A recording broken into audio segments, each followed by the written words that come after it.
Good evening, it's 6 p.m. in Cairo, time for the English news on Channel 2, presented to you by Manal Al-Ibiari. First, we start with the headlines. President Abdel Fattah al-Sisi greets the Egyptians and Arab world on the occasion of the anniversary of Prophet Muhammad's birth. President Abdel Fattah al-Sisi pays a visit to the police academy to follow up the selection process of the new students.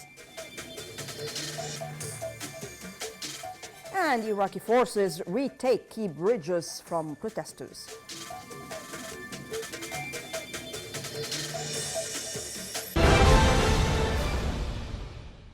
And now to the news in full.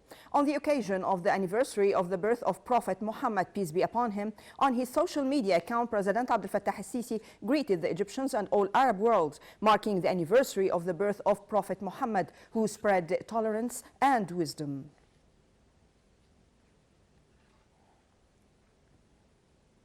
Marking the occasion of the birth of Prophet Muhammad, peace be upon him, President Abdel Fattah al-Sisi exchanged greeting cables with the leaders of Arab and Islamic countries. The president expressed his wishes that this occasion would enhance values of unity and solidarity among peoples of the Islamic countries to achieve aspirations of their peoples. President al-Sisi also sent a greeting cable to the Egyptian expats on this occasion, wishing them as well as Islamic and Arab nations more progress and prosperity.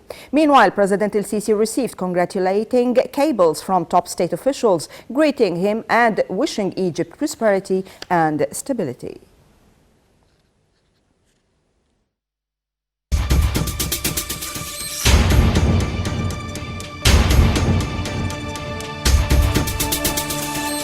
أهمية تطوير خطابنا الديني. التجديد وضرورته حقيقة شديدة الوضوح في الإسلام نصا وشريعة وتاريخا. الإشكالية مش موجودة أبدا في عقيدة، الإشكالية ممكن تكون موجودة في فكر. ابتلينا بمن يفهم النصوص على حسب الهوى. الأمة دي بتمزق، الأمة دي بتدمر، الأمة دي بتضيع، إحنا اللي بنضيعها.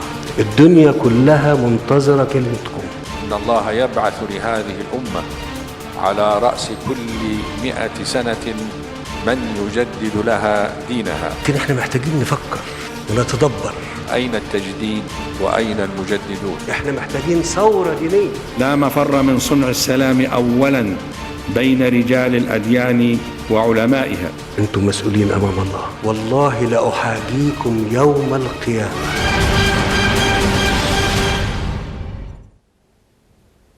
President Abdel Fattah al-Sisi paid a visit to the police academy today, where he followed up selection process of the new students applying to join the academy. President al-Sisi stressed on the importance of accurate selection of distinguished applicants who can face all kinds of challenges and perform their duties sincerely. Interior Minister Mahmoud Tawfiq, as well as a number of senior cadres of the police academy and the Interior Ministry, accompanied the president. President al-Sisi discussed the applicants in domestic and foreign issues, in addition to talks about Egypt's history and the ongoing developmental renaissance that the country has been witnessing. The president expressed his happiness for the applicants' awareness and sound knowledge. Moreover, the head of the state touched the students' eagerness to join the academy and be a part of the security body.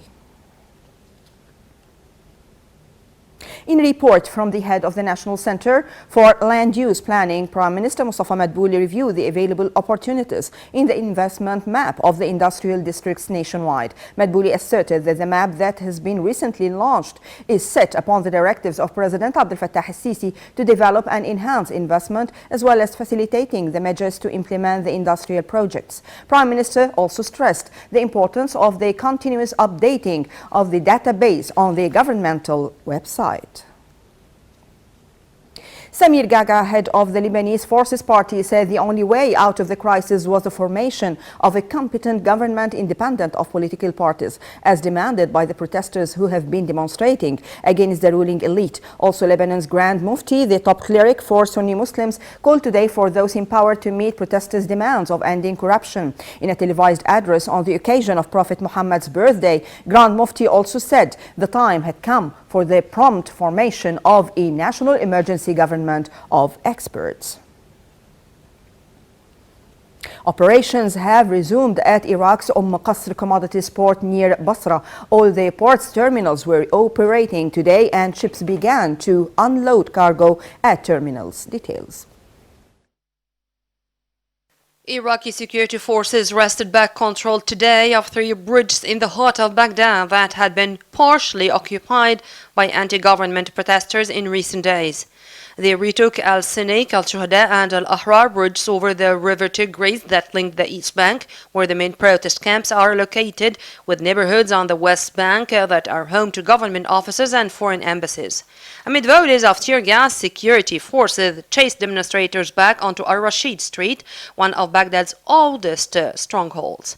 Protesters still occupy part of Al-Jumhuriyya or Republic Bridge, the southernmost of the capital bridges and the closest to the main protest camp in Tahrir Square.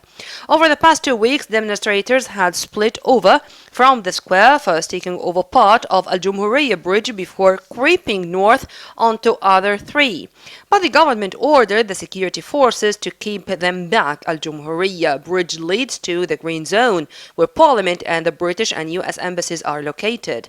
Al-Sinik Bridge provides access to the embassy of Iran, a target for protesters who accuse Iraq's eastern neighbor of propping a government that they regard as irredeemably corrupt.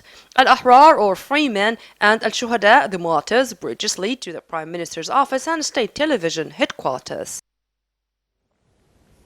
Turkish Interior Minister Süleyman Soylu said that his country will start sending foreign Daesh terrorists back to their home countries next week. Earlier this week, Soylu said Turkey had nearly 1,200 foreign Daesh members during his recent operation in Syria. Turkey has criticized Western countries for refusing to repatriate their citizens and stripping some of them of their citizenship. It remains unclear whether Turkey will be able to repatriate those who have lost their citizenship.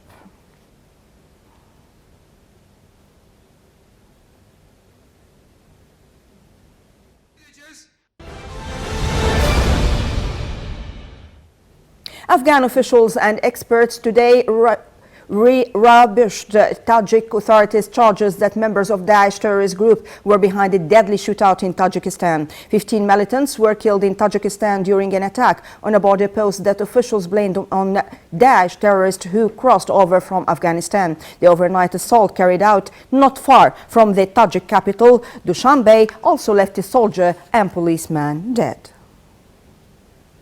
Iran said today it is now enriching uranium to 5% after a series of steps back from its commitments under a troubled 2015 accord with major powers. The deal set a 3.67% limit for uranium enrichment, but Iran announced it would no longer respect it after Washington unilaterally abandoned the agreement last year and reimposed crippling sanctions. Uranium enrichment is the sensitive process that produces fuel for nuclear power plants, but also in high extended form.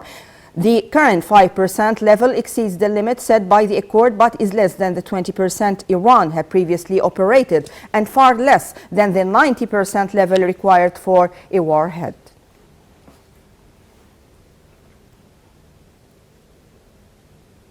Catastrophic bushfires in eastern Australia have killed at least 3 people and forced thousands from their homes, with the death toll expected to rise as firefighters struggle towards hard-to-reach communities. Some homes were completely burned to the ground in the small rural town, and in one just a fireplace could be seen among the smoldering rubble. Several people are still unaccounted for and 30 more have been injured, mostly firefighters working for hours on end in smoky, smoldering scrubland and blazing forest of towering eucalyptus.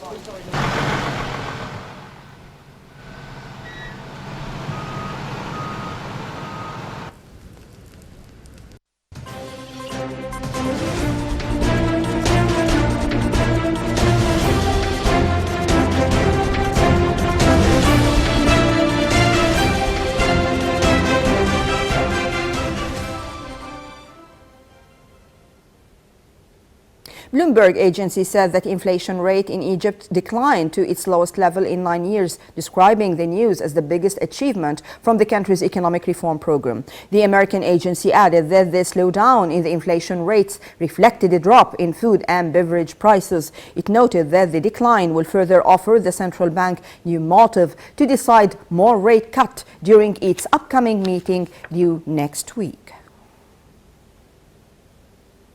Chinese consumer prices grew at their fastest rate in almost 8 years in October, driven by a spike in pork prices caused by an outbreak of African swine fever. The Chinese National Bureau of Statistics said the consumer price index CPI, a key gauge of retail inflation, hit 3.8% last month, up from 3% in September, and the highest annual rate since January 2012. Analysts in a Bloomberg News poll had forecast a rate of 3.4%. They had forecast producer prices would shrink 1.5%.